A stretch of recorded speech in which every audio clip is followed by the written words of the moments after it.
திரு கான்ஸ்டன்டைன்ட்டே தொடங்குறேன். என்ன அடிப்படையில் இந்த விமர்சனங்களை முதலமைச்சர் வச்சிருக்கிறாரு? அப்புறம் அதிமுகவும் அதில் நீங்கள் வம்புக்கு இழுக்கிறீங்க. அதிமுகவும் இதில் அதிமுக மீது அக்கறை செலுத்துவதாகவும் திமுக கூட்டணி அப்போது காமிக்குது. இன்னொரு பக்கம் இப்படி பிளவுவாத மதவாத சாதியவாத அரசியலுக்கு துணை போகிறாங்கன்ற விமர்சனத்தை வைக்கிறீங்க. என்ன அடிப்படையில் வைக்கிறீங்க? அது ஒரு சகோதரத்துவம் தான், வேறொன்றும் இல்லை. இந்த தமிழ்நாட்டு மண்ணில் திராவிட இயக்கங்கள், திராவிட இயக்கத்தின் கொள்கை இயக்கமாக இருக்கிற திராவிட முன்னேற்ற கழகம், அதனுடைய நீர்த்த வடிவமாக இருக்கிற அதிமுக, இந்த இரண்டும், இதில் அதிமுக அதன் கொள்கைகளுக்கு நேர் எதிராக இப்பொழுது சமீபத்தில் நடந்து கொள்வது என்பது வருந்தத்தக்க. தெளிவாக சொல்கிறாங்களே, கொள்கை வேறு கூட்டணி வேறுங்கிறதுல நாங்கள் தெளிவாக இருக்கிறோம். கொள்கைங்கிறது வேட்டி மாதிரி, கூட்டணிங்கிறது துண்டு மாதிரி, எப்போ வேணால் நாங்கள் இதை பண்ணி போடலாம். நேற்றுக்கு திரு ராஜேந்திர பாலாஜி மற்றவர்களாம் சொல்லக்கூடியதை பார்க்குறோமே. அது பேசுகிறதுக்கு நல்லா தான் இருக்குது. அப்படின்னா அவங்களுடைய கொள்கை என்ன? முதல்ல திராவிடம் தான் அவங்களுடைய கொள்கையான ஒரு கேள்வி இருக்குல்ல. சகோதரர் எடப்பாடி பழனிசாமி அவருடைய ட்வீட்டில் சொல்கிறாரு, எங்களுடைய குருதியில் ஓடுகிறது. குருதியில் ஓடுகிறது என்று சொன்னால் பெரியாரையும் அண்ணாவையும் தவித்த பிறகு 5 நாட்களுக்கு பிறகுதான் குருதியில் சூடு வருகிறதா? இது தவறு என்று சொல்வதற்கு ஒரு பொதுச் செயலாளருக்கு அவர்கள் ஒரு வாதாகவே கலந்து கொண்டவர்கள்லாம் ரியாக்ட் பண்ணாங்களே. நமக்கு அது முக்கியம் அல்ல. கலந்து கொண்டவர்கள் அவர்கள் ஒரு குருட்டுவாதத்தை வைக்கிறார்கள். நாங்கள் அங்கே இருக்கிற போது கவனிக்கவில்லை. நான் கேட்பதே, ஒரு மாநாட்டில் நாம் கலந்து கொள்கிறோம் என்று சொன்னால் நடக்கிற நிகழ்வுகளை நாம் கவனித்து கொண்டுதான் இருக்க வேண்டும். ஒருவேளை அவர்கள் கவனிக்கவில்லை, பொதுச் செயலாளர் கவனித்து கொண்டுதானே இருந்திருப்பார். ஒருவேளை அவர் கூட வேறு ஏதாவது இருந்திருந்தால் அவருடைய கருத்திற்கு அது போய் தானே ஆயிருந்திருக்கும். இதே ட்விட்டரில் அவர் போடுவதற்கு, ஒரு கண்டனத்தை தெரிவிப்பதற்கு எதற்கு 5 நாட்கள்? அதை அவர்கள் தான் சொல்ல வேண்டுமா? நாங்கள் தெரியவில்லை என்று. அப்படியானால் உங்கள் கொருதியில் அது இல்லை என்பதைத்தானே மாண்புமிகு முதலமைச்சர் சுட்டி காட்டுகிறார். அது சரிதானே? உங்களுக்கு அது இருந்திருந்தால் அந்த வேகம் வந்திருக்க வேண்டும் அல்லவா? அண்ணாவையும் பெரியாரையும் நீங்கள் எப்படி, அதுவும் கூட ஒரு பாரதிய ஜனதா கட்சியினுடைய ஒரு கொள்கை கூட்டணியில் அவர்கள் போய் உட்கார்ந்திருக்கிறார்கள், அதற்கு நாம் விலக்கு கொடுப்பது என்பது வேறு. ஒரு இந்து மதம் அவர்கள் நீதிமன்றத்தில் சொல்லுகிறார்கள், நாங்கள் அரசியல் பேச மாட்டோம், அது அரசியல் மாநாடு அல்ல என்று. அதையும் தாண்டி அவர்கள் அங்கு அரசியலை பேசிக் கொண்டிருக்கிறார்கள். அந்த இடத்தில் உட்கார்ந்திருந்தவர்கள் நாங்கள் கவனிக்கவில்லை என்றால் சரி, போனால் போகுது, அங்கே போய் தூங்கி விட்டார்கள் என்று கூட எடுத்துக்கொள்ளலாம். ஆனால் வெளியே இருந்து பார்த்து கொண்டிருந்த பொதுச் செயலாளர் ஏன் இவ்வளவு நாளும் கருத்து சொல்லவில்லை? அதைத்தானே மாண்புமிகு முதலமைச்சர் கேட்கிறார். அது மட்டுமல்ல, அடுத்த நாள் RSS நூற்றாண்டு விழாவிலே போய் வேலுமணி கலந்து கொள்கிறார். அப்படியானால் தொடர்ந்து இவர்கள் எங்கே போய் கொண்டிருக்கிறார்கள்? இவர்களுக்கு ஞாபகப்படுத்த விரும்புகிறேன், 1982 மார்ச் மாதம் 17ஆம் தேதி இதே இன்னைக்கு சட்டமன்றத்தில் இருக்கிறது எம்ஜிஆர் அவர்கள் பேசிய பேச்சு.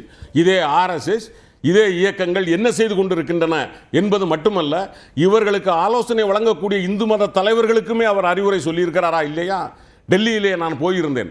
பிப்ரவரி மாதம் 16ஆம் தேதி நான் டெல்லியிலே இருக்கிற போது மண்டைக்காடு சம்பந்தமாக சம்பந்தம் இல்லாத இந்து மஞ்சு என்ற ஒரு கூட்டம் என்னை தாக்க வந்தது, பன்ருட்டியாரை கீழே தள்ளி விட்டது என்று பேசி, இந்து மத, இந்த RSS போன்ற இந்த இயக்கங்களை தடை செய்ய வேண்டும் என்றாலும் நான் தயங்க மாட்டேன் என்று சட்டமன்றத்தில் பேசினார் எம்ஜிஆர். சரி, அப்படியானால் அந்த இயக்கத்திற்கு இன்னைக்கு நீங்கள் பாவாடை விரிக்கிறீர்களே, என்ன நியாயம்? சிவப்பு கம்பளம் விரிக்கிறீர்களே, சிவப்பு கம்பளம் சொல்லுங்க, சரி, சிவப்பு கம்பளம் விரிக்கிறீர்களே, அது என்ன நியாயம்? நீங்கள் எங்கேயாவது RSS உட்கார்ந்து கொண்டு திராவிடத்தை அழிப்பேன் என்று பேசுகிற காங்கிரஸ் கட்சியையும் காங்கிரஸ் கட்சியுடைய தலைமையையும் மிக கடுமையா விமர்சனம் பண்ணிருக்கீங்க. அந்த விமர்சனங்கள் சில நேரங்களில் ரொம்ப கடுமையாக இருந்திருக்கு. அப்போ அவங்களோட கூட்டணியில் இருக்கீங்களேங்கிறதும் கேட்குறாங்க. இல்லை, அதாவது கூட்டணியில் உட்கார்ந்து கொண்டு இருப்பதற்கு கொள்கை ரீதியாக நீங்கள் சண்டையிடுவது என்பது வேறு. ஆனால் உங்களுடைய கொள்கையவே அவர்கள் கை வைக்கிற போது நீங்கள் எப்படி கொள்கையில் கை வச்சுட்டாங்கன்னு சொல்றீங்க? இப்போ அவங்க தான் இந்துத்துவாவை கொண்டு வராங்களே, அவங்க தான் சொல்றாங்களே திராவிடத்தை அழிப்போங்கிறாங்களே.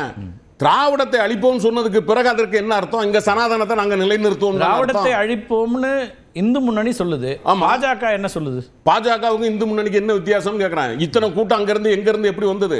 இந்து முன்னணியில் எப்படி பாஜக தலைவர்கள் போய் கலந்து கொண்டார்கள்? பாஜக தலைவர்கள் தானே அங்க முக்கிய ரோல் எடுத்து பேசினாங்க. எல்லாருக்கும் அழைப்பு கொடுத்து முருக பக்தர்கள் மாநாடுன்னு எல்லாருக்கும் அழைப்பு கொடுத்தாங்க, விருப்பப்பட்டவர்கள் போனாங்க.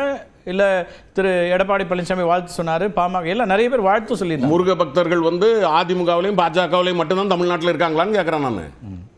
மற்ற கட்சிகள்ல இல்லையா? அழைப்பு உங்களுக்கும் கொடுக்கப்பட்டுச்சு, அதைத்தான் கேட்கிறேன். அப்ப அவங்க தெளிவா தானே இருக்கிறாங்க. நீங்க யாருக்கு என்ன முக்கியத்துவம் கொடுத்திருக்கீங்க? உங்களுடைய அழைப்புதல்ல யார் பேரை போட்டிருந்தீங்க, ஏன் வச்சிருந்தீங்க?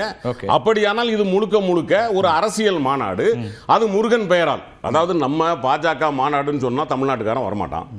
அப்போ அவனை கையில் எடுக்கணும் அப்படின்னா சார் அது அவங்க முன்னெடுக்கிறாங்க. இப்போ இதில் நீங்கள் வந்து அண்ணாவை இப்போ அவர் திரு எடப்பாடி பழனிசாமி சொல்கிறாரு, எங்களுக்கு நீங்கள் ஒன்றும் பாடம் எடுக்க வேண்டாம், அண்ணா சொன்ன கொள்கை அவர் குடும்ப ஆட்சிக்கு எதிராக இருந்தார், இன்னைக்கு அவருடைய கொள்கையெல்லாம் முழுமையாக நீங்கள் வந்து குழி தோண்டி புதைச்சிட்டு தான் எங்களுக்கு நீங்கள் பாடம் எடுக்கிறீங்களா, எங்களுக்கு அதெல்லாம் அவசியம் இல்லை, எங்களுக்கு தெரியும் எங்களுடைய தலைவர்களை எப்படி கொண்டாட வேண்டும். அண்ணாவின் எந்த கொள்கையை திராவிட முன்னேற்ற கழகம் எப்பொழுது விட்டு கொடுத்திருக்கிறது? குடும்ப ஆட்சியை நடத்துறாங்க. குடும்ப ஆட்சிங்கிறது இங்க குடும்ப ஆட்சின்னா அவர் அண்ணாவே கழகமே குடும்பம் தான் சொன்னாரு. இது என்ன குடும்ப ஆட்சியா இப்ப நடந்துகிட்டு இருக்கிறது? நீங்க உங்களுக்கு விமர்சனத்துக்காக நீங்கள் ஒன்றை வைப்பதா என்ன? அந்த இயக்கம் வந்து அவர் தலைவர், இன்றைக்கு எங்களுடைய தலைவர் வந்து தலைவர் கலைஞரினுடைய பிள்ளை என்பதாலே கொடுக்கப்பட்டதா அந்த பதவி? 50 ஆண்டு காலம் உழைத்து இந்த இயக்கத்திற்காக நின்று இந்த இயக்கத்தை அவர்தான் வழிநடத்த வேண்டும் என்று பொதுக்குழு முடிவெடுத்து கையிலே கொடுத்திருக்கிறது. எந்த இடத்திலே அவர் கலைஞர் கருணாநிதியின் மகன் என்ற எந்த ஒரு இலவசத்தையோ அல்லது அதற்கான சிறப்பம்சத்தையோ அவர் அறிந்ததுண்டா இந்த கட்சியிலே? அவ்வளவு தூரம் உழைத்தவர். நான் என்ன சொல்லுகிறோம், இன்றைக்கு ஒரு இந்துத்துவ முகத்தோடு பாஜக வருகிறது என்பதை பச்சை பிள்ளை கூட அறியும். அந்த இடத்தில் நீங்கள் போய் ஒரு முருகர் மாநாட்டில் உட்கார்ந்திருக்கிறீர்கள். அந்த மாநாட்டில் திராவிடத்தை அழிப்போம் என்று சொல்லுகிற போது அதிமுகவினுடைய கருத்தாக இருக்கக்கூடிய எடப்பாடி பழனிசாமி 5 நாட்களாக பேசாதது ஏன்? பேசலாம். முதல் கட்ட கருத்தை எடுத்துக்கிறேன். நான் அக்னீஸ்வரன் போயிட்டு அதுக்கு பிறகு செல்வம் அவருடைய கருத்து கேட்கலாம். திரு அக்னீஸ்வரன், இது ஒரு கட்சியினுடைய தலைவர், அவருக்கு ஒரு இழுக்கு வருகிறது, அவருடைய பேருக்கு களங்கம் வருகிறதுனா அதுக்கு இத்தனை நாளுக்கு பிறகு தான் ரியாக்ட் பண்ணுவீங்களா அப்படின்னு கேட்குறாரு. நீட்டு விலக்கு 2026க்கு பிறகாவது திமுக ரியாக்ட் பண்ணுமா? அந்த 89 லட்சம் கையெழுத்து என்ன பண்ணீங்க? 1 சரி, அது கூட விட்டுருவோம், அது தேர்தல் வாக்குறுதி.